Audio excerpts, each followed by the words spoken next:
Moving day means that you and your things are in for a big transition. There's a lot to figure out. New closets, different counter space, change of floor plan. No worries. CubeSmart is here to help make your move as easy as possible. Online or in person, CubeSmart provides a self-storage experience that puts the focus on you because you matter most. Moving can be costly, and that's why CubeSmart is offering up to 25% off your monthly rent. Say goodbye to moving stress and hello to your new address with CubeSmart Self-Storage. Visit CubeSmart.com for more details. To show you how easy it is to file a claim with Geico, we hired a soap opera star. Gracious me, my car has storm damage and I've had to file a claim. Could it possibly get worse? Will my claims team leave me for someone else? Someone less intense? No. Actually, when you file a claim with Geico, you get your own dedicated claims team who promises to stay with you throughout the process. Oh, I've never known such loyalty. I can't wait for the second season. Geico. Great service without all the drama. 15 minutes could save you 15% or more. Is that Shakespeare? Nope. It's Geico. Yeah. That's Shakespeare from one of his unpublished works. Oh, it be not for awakening. Nay, giveth thou the berries. For 15 minutes could save you 15% or more. Nope. It's from Geico, because they help save people money. Well, I hate to break it to you, but Geico got it from Shakespeare. Geico. 15 minutes could save you 15% or more.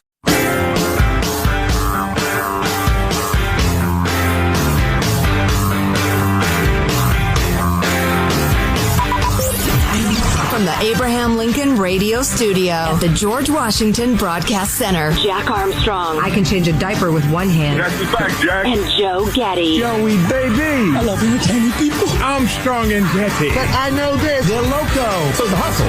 Yeah, it's up. And now, here's Armstrong and Getty.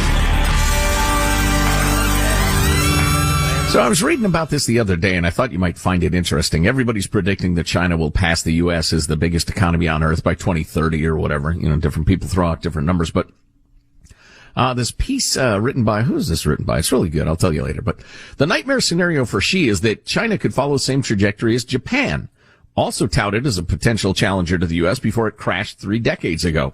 Combination of reform failure, international isolation, and financial crisis could halt China before it reaches the top. It's also worth mentioning that China's official GDP data is almost certainly exaggerated, and so they have a bigger gap than it appears. And then they go into some technical stuff about the 3 factors that determine an economy's growth rate. That's workforce, capital stock, everything from factories to transport infrastructure to communications networks.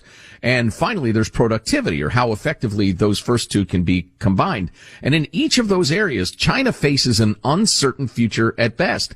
Like their workforce, they have a demographic nightmare going on thanks to their long-time one-child policy. Nobody's having kids. And if fertility stays low, it's projected to shrink by more than 260 million people in the next 30 years.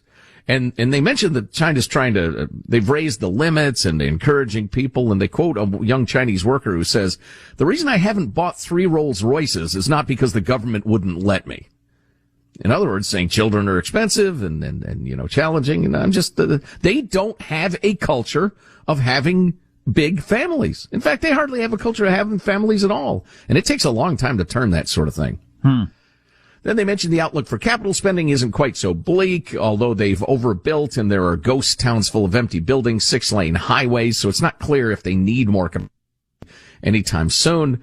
And then they get to the key part. All of China's rise over the last 40 years or so has been with the full enthusiastic cooperation of the world economic community, particularly the Western democracies. That is changing rapidly, including for a long time, turning a blind eye to them stealing billions of dollars worth of intellectual property. They would steal all this stuff and we'd just let them because we thought it was in our best interest somehow. God, what a dumb idea that was. But now at least we're calling them out whenever they do it. Right. You know, it's like I'm running a car dealership and this guy comes in, he buys a lot of cars, but every time he's in there, he steals, you know, a photocopier or something like that. It's barely worth it, but we keep doing business because he buys so many cars.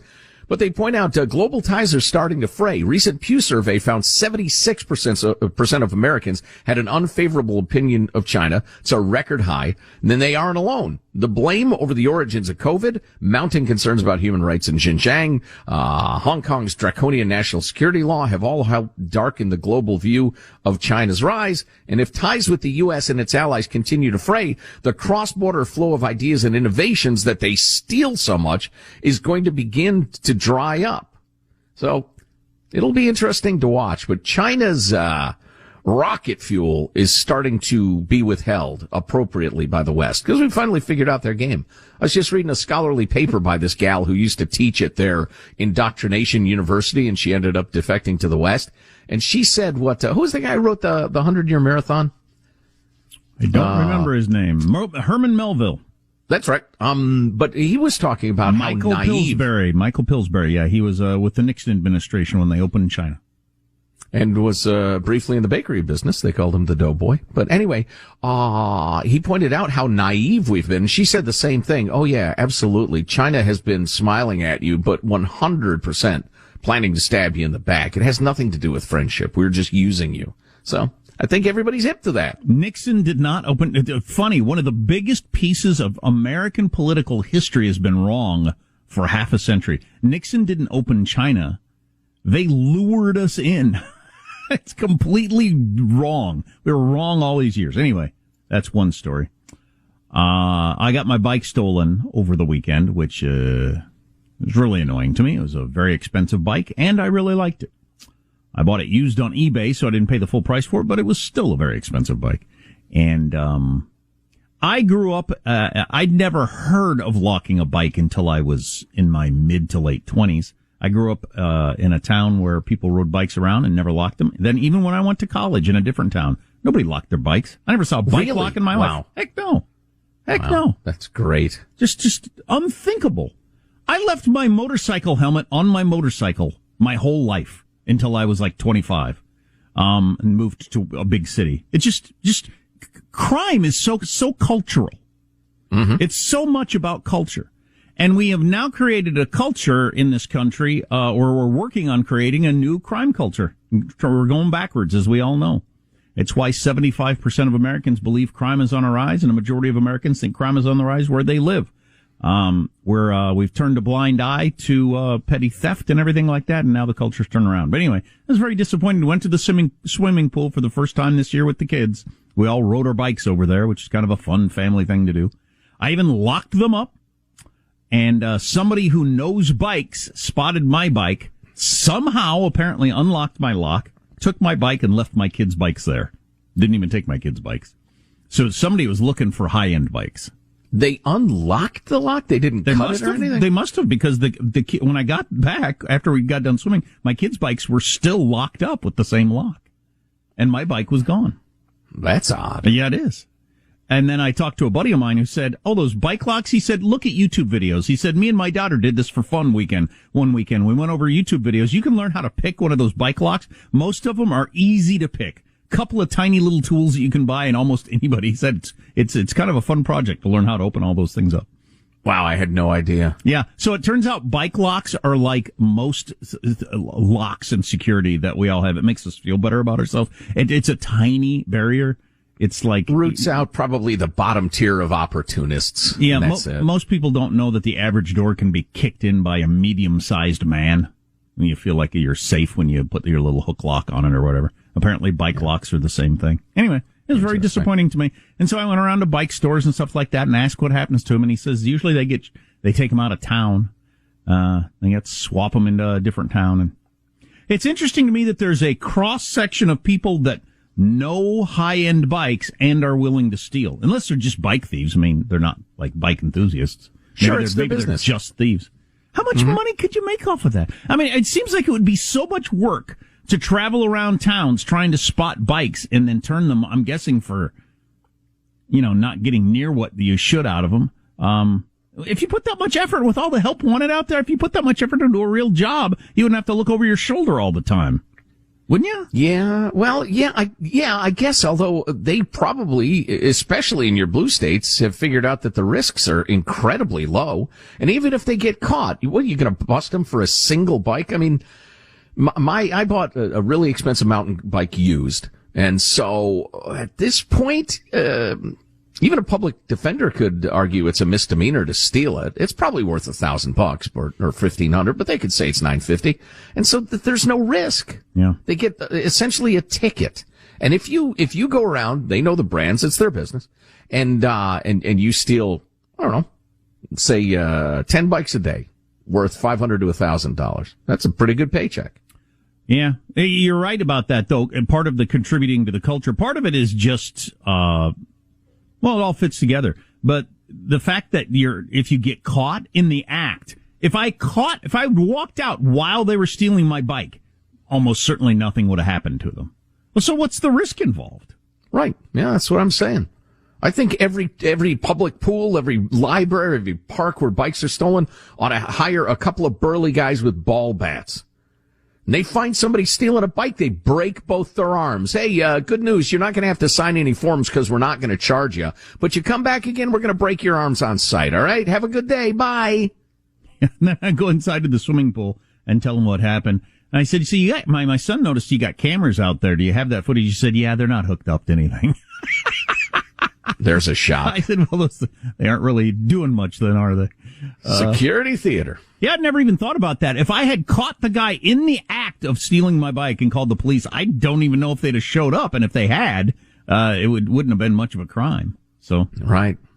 You know, you could have stood there and talked to the guy. You say, go ahead. And then the other end of the annoyance of this whole thing is there's such a bike shortage, just like there's a shortage of everything. I was shopping for bikes over the weekend. There's practically hardly any bikes in the whole country. I mentioned this stuff a couple of times. We told my son we were going to get him a bike for his for Christmas. That was many months ago. There's like 3 kids' bikes in the entire United States. Every bike shop in the country is waiting for bikes to trickle in one by one, and they're usually spoken for by the time they get there. And everything is like that. I got a garage full of bikes. I ought to see what I can get for them. Oh, yeah, used bikes are just like used cars are at a premium right now. Huh. Anyway. My greed bone just started humming. What did you tease or something we were going to talk about when we come back here? My memory's faulty. Oh, the cardboard beds at the Olympic Village designed to discourage the old 2-person trampoline. What? Wait, the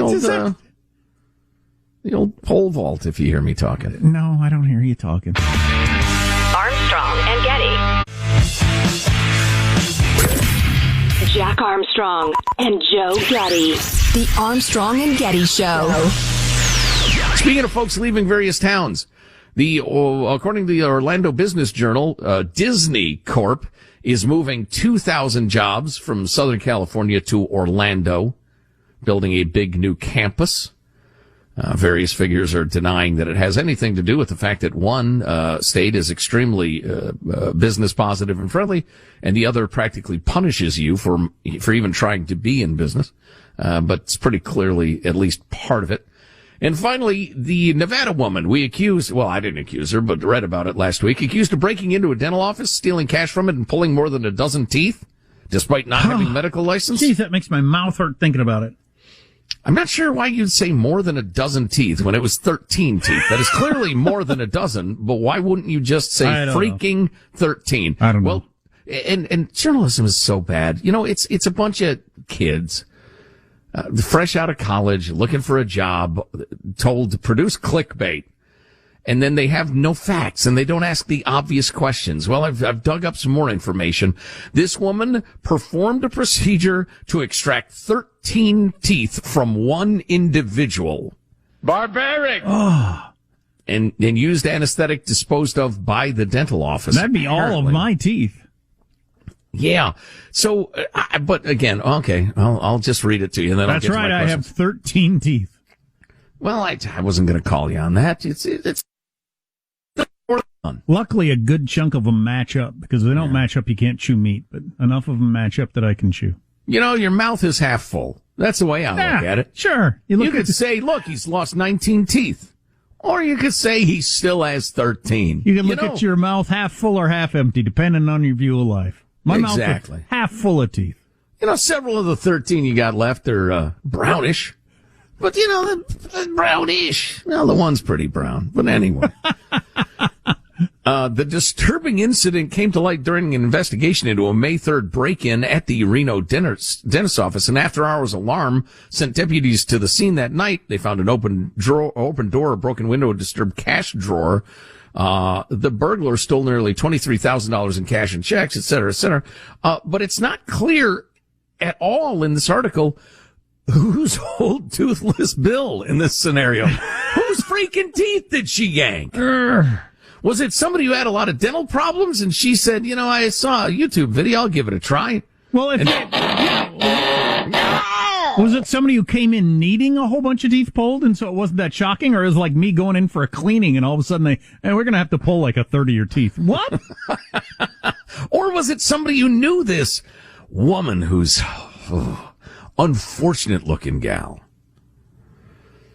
Was she trying to even up things in the world by making more toothless people out there? I don't know if her mother fell in love with a wild hog or what, but it's again, unfortunate looking gal. So it's not clear whether this individual came with her and said, God, my teeth hurt. Hey, do me a favor, would you? Can you yank out all my teeth? I'm sure we can rummage around in the garbage and find a little half-used canisters of nitrous oxide. But anyway, in answer to Jack's question from last week, it was one individual who's now light 13 teeth. But questions remain.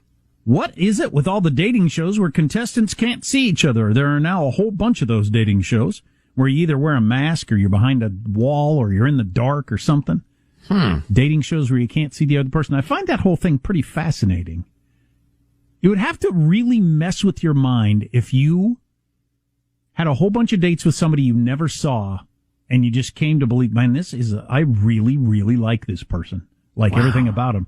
And then you see them in your brain, and not all of this is superficial. We've talked about this a lot. We're designed to make babies with certain people. We just are. Women, in my case. But, you know, you can line up 8 objectively attractive women, very, very attractive, but there's a couple that make you go, oh my God, I'm in love with her. And the rest of them you don't. What's that all about? Well, there's something going on there. Nobody really completely understands. And if you saw them and for whatever reason your brain says, no, you don't want to mate with those people. But in your rational part, you've already made the decision, no, we're a good match. I really like this person. I'll be friends. Wouldn't that be lovely? And do it. With benefits if you're going to go there, and you shouldn't go there anyway. But if you're going to go there, a little manners, please. Okay. I don't know. So the idea, when you said dating show, I was picturing like the dating game or the Newlywed Game where you're there in a TV studio. Okay. But no, this is actually, you're going out on dates with the bemasked person? Well, no. Well, these are TV shows, contestants, they got all kinds of different ways to put it together. But just in general, I think that's interesting, the idea of the most important part we would all we'd tell ourselves or say is who they are. Their personality. But then the way the rest of your brain would say, no, do not mate with this person. Or maybe it goes the other direction. Maybe you even like them more once you see them. I don't know. I'm surprised, given the mysteries of love and how they've fascinated humankind since the beginning. I'm surprised there aren't like major university studies going on of this stuff. Maybe there are. I don't know. Yeah. I mean, why do two people become especially attracted to each other as opposed to all the other people they run into in their lives? Right. No kidding. The mysteries of love, dude. They might just figure out there are like 8 different pheromones.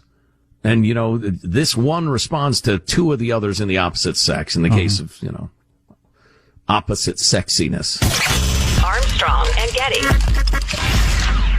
It's crazy how much we have to pay for outdated, impersonal healthcare, and even crazier that we all just accept it. It's time to face facts. Healthcare is backwards. Luckily, there's Forward, a new approach to primary care that's surprisingly personal and refreshingly straightforward. Forward never makes you feel like just another patient. Backed by top-rated doctors and the latest tech, Forward gives you access to personalized care whenever you need it. Using in-depth genetic analysis and real-time blood work, Forward's top-rated doctors provide you with in-depth insights to better understand your genetics, mental, and physical health. They then create custom, easy-to-understand plans to help guide you to achieving long-term health. With Forward, you get unlimited in-person visits with your doctor and access to care anytime via the Forward app, all for one flat monthly fee. It's time to stop accepting backwards healthcare and start moving your health forward. Visit GoForward.com today to learn more. That's GoForward.com. The kids are going back to school soon, and that means you'll need dinner ideas. Lots of them. But with your busy schedule, finding the time to plan, prep, and cook nutritious meals for your family can be a struggle. Thankfully, a company called Real Eats has a solution. They discovered a restaurant industry secret that makes it simple to enjoy real food, reduce waste, and support local farms. Real Eats delivers chef-prepared, nutritionist-approved meals made with real ingredients right to your doorstep, all for as little as $8.33 per meal. Their meals are fully prepared and delivered fresh, never frozen, so they can be on your table in just 6 minutes. Choose from a menu that includes steak, shrimp, chicken, salmon, and even vegetarian dishes. Try Real Eats now and save big. Head to realeats.com and use code MEALS80 to get $20 off each week for 4 weeks, plus free shipping. That's REALEATS.com and use code MEALS80 for $80 off your first 4 weeks plus free shipping. After all that planning, it's happening. Your DIY closet renovation is finally becoming a reality. Question is, where do you put your things while you work? CubeSmart has you covered with month-to-month leases and self-storage solutions that make it easier to get organized. Online or in person, getting self-storage is convenient and fast. And because DIY renovations can easily go over budget, it's great that CubeSmart is offering up to 25% off your monthly rent. Say goodbye to before and hello to after with CubeSmart Self-Storage. Visit CubeSmart.com for more details. Jack Armstrong and Joe Getty. Here's Armstrong and Getty. So the Biden administration put out a guide to getting back in school after the COVID and how you should spend the billions of dollars that were unnecessarily hosed around the country, including just like, it's cleaning out the elephant pen style hose, just money, just spray it all over the country. Nobody cared where it went or who got it, and it's still spraying today. Anyway, so they put out this big guide for schools, and it included the money thing and said, hey, you should spend a significant amount of the money on you without using the words critical race theory. You should spend it in dividing all the little children by race and lecturing the white children and saying how they're bad and bear the weight of history, and be sure to convince the black children they don't have a chance in America because it's systemically racist and blah, blah, blah. And it included several links, one in particular. If you want more information, click on this link for this fine organization. At this point, we will turn things over to, there it is, Aisha Hasni on Fox News. Clip number 50, please. President Joe Biden's American Rescue Plan authorized $122 billion to the Department of Education for state education agencies. 90% of that money will go to local school districts, which in turn must reserve at least 20% to address the learning lost during the last school year. The administration asks they do that by using evidence-based programs like summer learning and after-school activities, but that's not all. Inside the Department of Ed's COVID-19 handbook called Roadmap to Reopening Safely and Meeting All Students' Needs, the department recommends schools use some of the money towards race and social emotional learning programs, offering a direct link to a group called the Abolitionist Teaching Network, who would assist with that. Abolitionist Teaching Network, a network that is dedicated to not creating new schools or reimagining schools, but destroying schools that do nothing but harm Black and brown children. They're destroying schools that do nothing but harm Black and brown children. Man, there's so much to hate in that whole thing, that whole story. So we sprayed with a fire hose, as Joe said, money at schools all across the country because of COVID, which is now mostly over. And there's almost no talk in there about money that has anything to do with COVID. Now, the idea that the kids fell way behind is real, and I can see how you need more money to address that. But only 20% of the money is required to go toward catching kids back up. And by the way, kids wouldn't need to be caught up if you'd have left the schools open, which you could have safely. So you created your own problem, then demanded money to fix your own problem. Anyhow, exactly. I don't want to get confused on that because that's a completely different separate topic. But of the billions and billions and billions of dollars that are being thrown at schools, only 20% has to go to catching kids up. What's the other 80% going to be? Well, some of it is this crap, emotional racism or whatever they're calling it. And before we get back to that crap, I've got to point out, what does it mean, $20 billion to catch kids up? Isn't all of education getting kids from where they are knowledge-wise to where they're supposed to be? Yeah, why that requires, well, they talked about summer programs. Teaching. Fair enough. Summer programs and after-school programs, which could cost more money, but still, and how effective will they be? It's so horrible. The whole thing is so horrible. So let's get back to the America-hating racist gal, Brandolyn Tassalt, I think her name is, from the Abolitionist Teaching Network, and clip 51. Dr. Bettina Love, an author and activist, created the Abolitionist Teaching Network in 2020 for what she says is to develop and support educators to fight injustice within their schools and communities. If you don't realize white supremacy is in everything we do, then we got a problem. Love wants white teachers to undergo anti-racist therapy to stop them from what she calls spirit murdering black and brown students. So one of the things that I bring to this work is a significant history of trying to trouble my own racial identity and trying to help other white teachers trouble their internalized white supremacy and anti-blackness. You white people that have bought into this crap and are saying things like that, I need to recognize my own white supremacy and I need to trouble my own beliefs. Yeah, whatever the and hell help other people trouble theirs. Yeah, you people, those people are so crazy. They're cultists. They are. They're cultists. They're like those crazy drank the Kool-Aid and died cult members. You're so crazy. And you're educating kids, which is frightening. And then what was that other term that they brought us there? Spirit murdering. That's a new one on me, spirit murdering. Schools do nothing but spirit murder black and brown children by asking them to be on time or come up with the right answer. And if you don't think everything in our current system is white supremacy, then you got a problem. Okay. Boy, who was I reading the other day? It was a black man. Oh, who the heck was it? Who said that they're trying to deny us technology, data, and logical thinking, which is the only way to get ahead, and reduce us to emotional thinking and emotional learning, which is how to enslave a people, take away from them the capabilities to actually excel in the modern world, and convince them that the only thing that matters is feelings. And I thought that was really a great point. Yeah, we've got a black representative who's going to talk about this once we get through all these clips. Yeah, let's go ahead. And they're aggressively indoctrinating in schools. Here's a clip explains how. 52. Fox News also found the group hired paid activists across the country whose job they say is going into schools to dismantle oppressive structures by mapping, canvassing, building groups and coalitions, creating media and propaganda. Education cannot save us.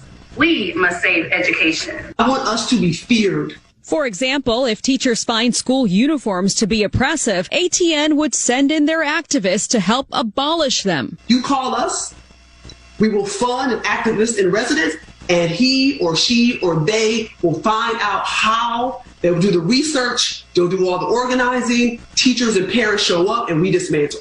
And we hope to have hundreds of them around the country doing this work. And James Lindsay on his fabulous Twitter feed has talked about this a lot, how they are organized enough and they realize so few people show up to school board meetings and all that sort of stuff that they swarm a school board meeting and get things through before you even know what happened. You know, either get books removed, programs removed, or get things into your school that you don't want before you even know what happened. Wow. And the school boards are just cowed into it. They're just better organized. Yeah, that was his point, really. It's kind of like what we're always talking about. Don't be so scared of 3 loud voices on Twitter or, a whole bunch of tweets that come from one person.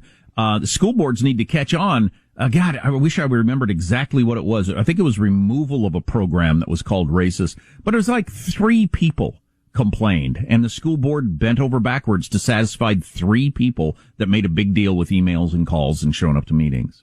All right, we've almost buried the lead here, and this is important. The fact that this group exists is surprising. The fact that they have any traction and are getting into schools is disgusting. But when the Biden administration was confronted by Fox News saying, hey, what do you have a link to this organization for? These people are radicals. I mean, they are seriously out of their minds. A Department of Education spokesman told them it was an error. Yeah, that was a mistake. And the follow-up was, what do you mean a mistake? Who made the mistake? In what sense was it a mistake from your point of view? Why is it in there? And they clammed up. Now, it is worth knowing that the Deputy Education Secretary, who used to head up the San Diego school system, Cindy Martin, is an old buddy of Bettina Love, that radical who was talking about spirit murdering black and brown children. Hired her for $11,000 for a speaking event for San Diego schools. And she's good buddies with the acting assistant secretary who is also, acted as guide when it was published. So all of them are buddies. And yet it was a mistake to include that. This reminds me so much of the few tapes we heard, but we heard accounts of more, where teachers said to the kids, there's no need to mention your parents, the change in the syllabus, or there's no need to bring this up at home because some of your parents may be racists and wouldn't like it, so we'll just keep it between us. It's so scary. It really is. Yeah, it really is. And so the idea that you accidentally had this link and everything is just, I'm sorry, I'm not buying it. Bullshit. Do you want to hear from Representative Byron Donalds of Florida? Sure. Hit it. I fully believe in diversity and inclusion, but what I do not believe and I do not stand for is this thought process that the country is irreparably racist and that white people are irreparably racist and there's nothing they can ever do except become anti-racist and address their white fragility. That is insane. It is divisive. It is not going to help our country become the more perfect union, which we frankly already are.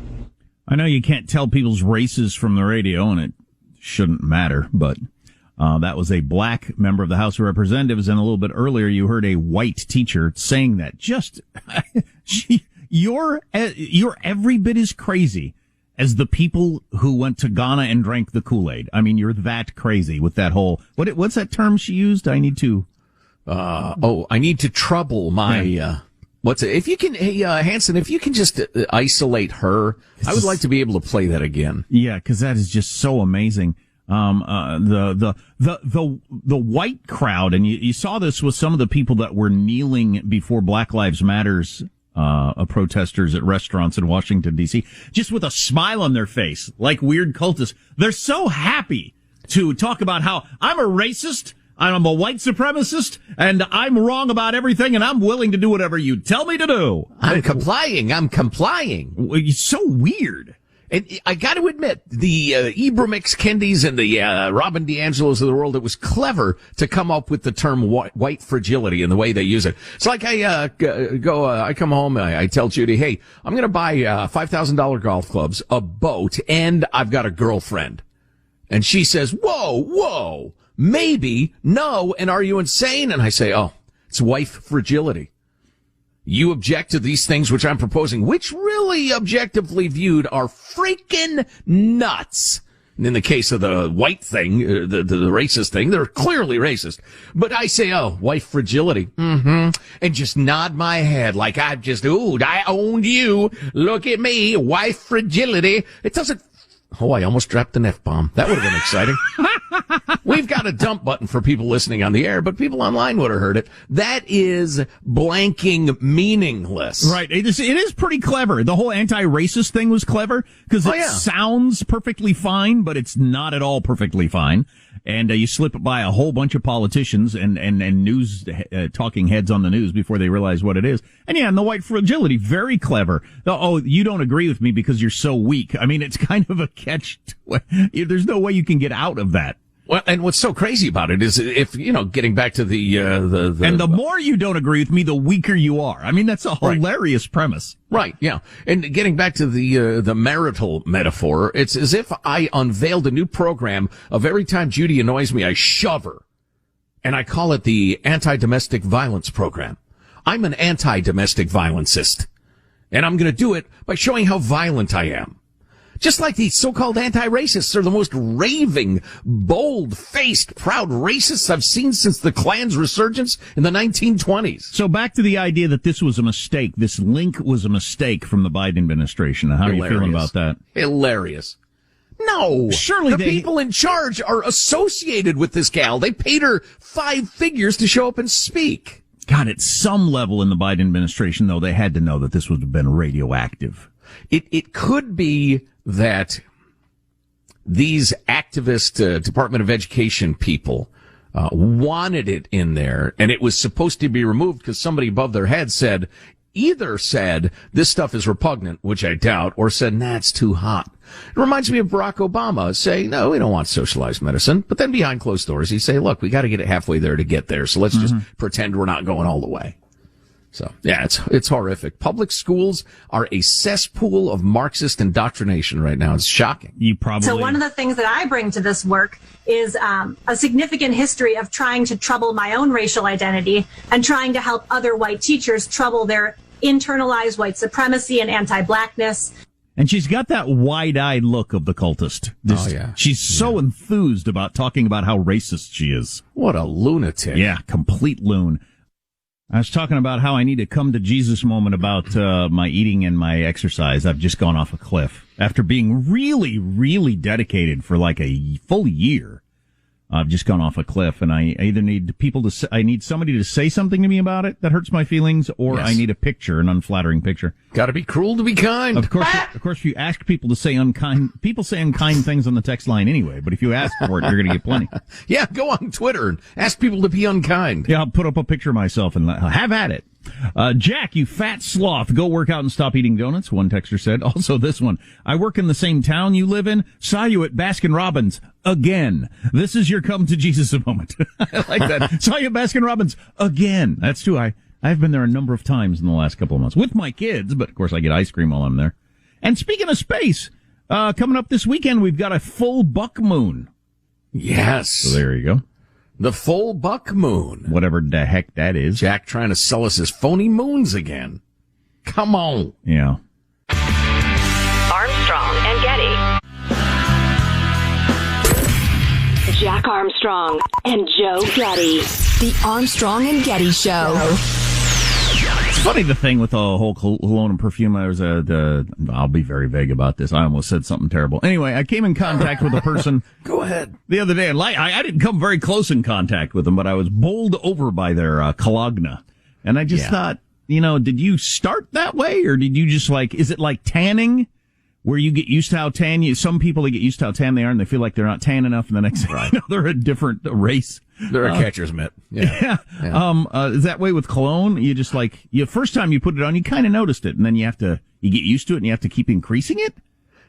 I don't know. I think maybe so. Yeah, because you don't smell it anymore because you lose sensitivity to smells. But we got in the car with some folks the other day, and I got the unmistakable whiff of cologne, and my opinion of the human being in question dropped. and it probably shouldn't. Well, it does seem to go with certain personality traits, doesn't it? I don't know if I can nail them down, but I don't think there's 100% correlation. No. That's what I'm saying. Absolutely not.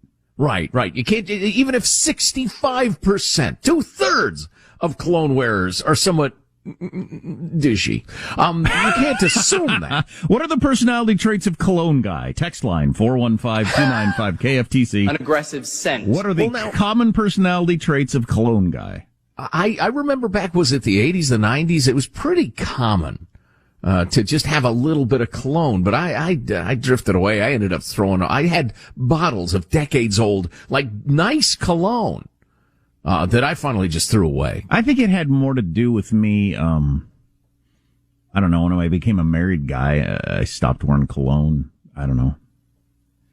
I couldn't consistently remember, so it was difficult for me to become a cologne guy. Well, the key, folks, if you choose to become a colonist. That's funny. This might have been a turning point. I just thought of it. I remember it. It's horrifying, embarrassing. A girlfriend said to me, I could tell you the summer of 1990, it would have been July. She dumped me.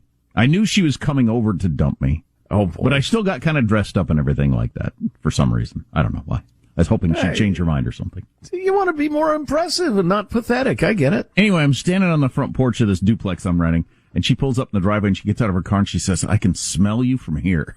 Oh, boy. Things had soured at that point. So I had perhaps overdone the cologne as she could smell me from the driveway. It was the summer of 1990. It just doesn't have the ring. It just doesn't have the romance. My husband has been wearing too much cologne since I met him 25 years ago. He got the COVID. Now he says it smells like smoke and he stopped wearing it. Yay, says his wife. Well, that's interesting. She feels like he's been wearing too much cologne since she first met him, but she married him and, And they're together. Yeah. So well, we all have flaws. I mean, I suppose that's one you could overlook, depending on the cologne. My stinky 12-year-old thinks you should put on deodorant like cologne. You spray it and walk into it. I've known people who did that. That's interesting. You make kind of a cloud of the droplets, and then you walk into it. Well, and now you got a generation of lads who are convinced that they need Axe body spray all over them, and that the girls will go goo-goo for them if they do it. They won't, fellas. Trust me. Cologne guy calls women sweetheart. Cologne guy is trying to hide the smell of alcohol sometimes. There's a little of that. I've known a few cologne guys that were drink-all-day guys. Does that work? Asking for a friend. I don't know. I'll bet it does. I'm as sober as a judge until the evening hours. And then you're not. And then I'm not. Exactly. And what's it to you? Yeah. How about you mind your own business there? Armstrong and Getty. I'm so excited to launch my first podcast, Luna Talks with Anna Paulina on the Gingrich 360 Network. But let me warn you, this is not a podcast for the faint of heart or easily offended. This is a podcast for those who want to learn, to engage, to be inspired, and perhaps most importantly, for those who still believe in the audacious idea known as the American dream. iHeartRadio is #1 for podcasts, but don't take our word for it. Listen to Luna Talks with Anna Paulina every Friday on iHeartRadio app, Apple Podcasts, or wherever you get your podcasts. Have you ever wondered what the media and big tech is hiding from you? Like massive stories that actually affect you in your life that they don't want you to see because they make the left and the Biden administration look bad.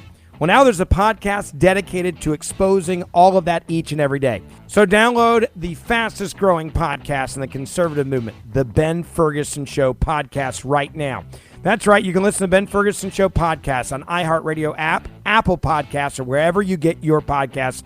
Download it right now.